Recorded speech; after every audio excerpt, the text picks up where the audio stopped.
जवानी में। सही बात है ना चाची,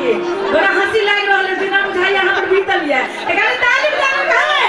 बदला ले बहु बुढ़ारी में। हमरा भरल जवानी में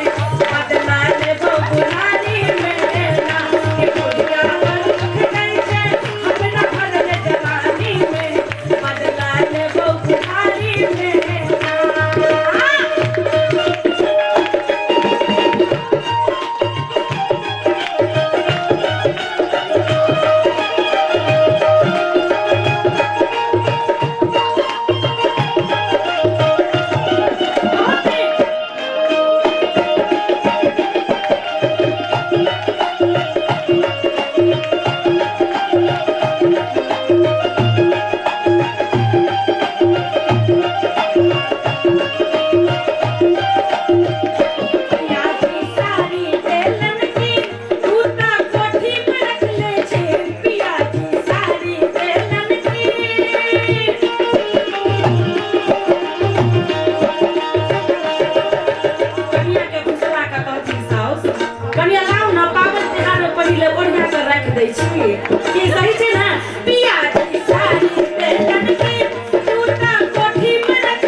ना।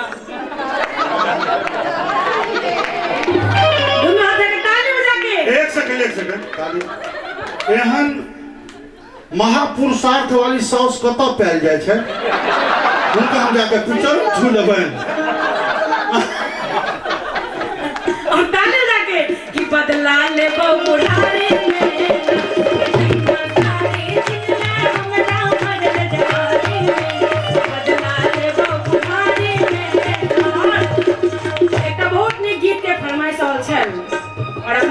सुनाबी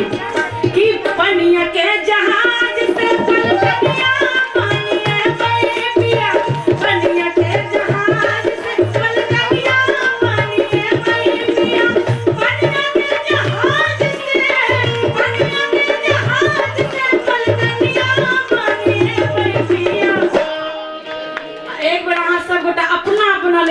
बजायल जाओ किया आगू के बात बुझते छिए तो कहबे लेने ए भैया पिया लेने ए भैया पिया झुमा का भंडार खायो लेने भैया पिया झुमा का भंडार के झुमा का भंडार के झुमा का भंडार के लेने ए भैया पिया लेने ए भैया पिया झुमा का भंडार के लेने ए भैया पिया झुमा का भंडार के और ही करिले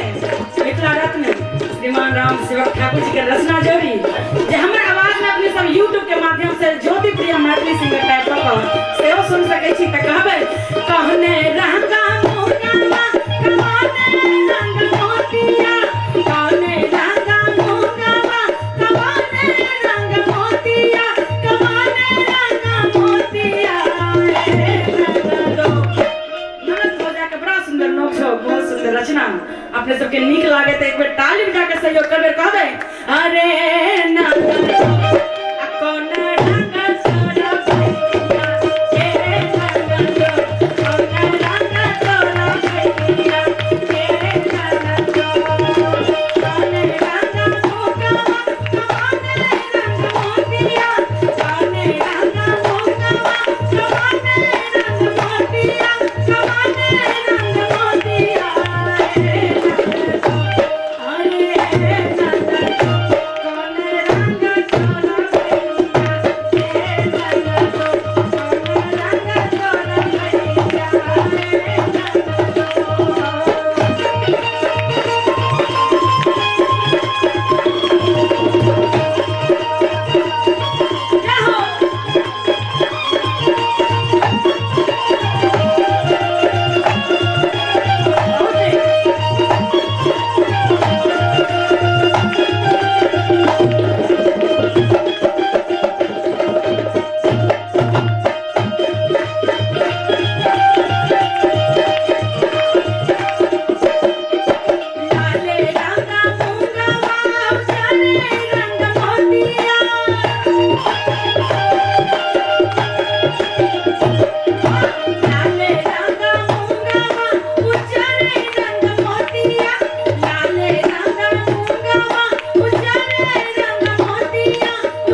बहुत बहुत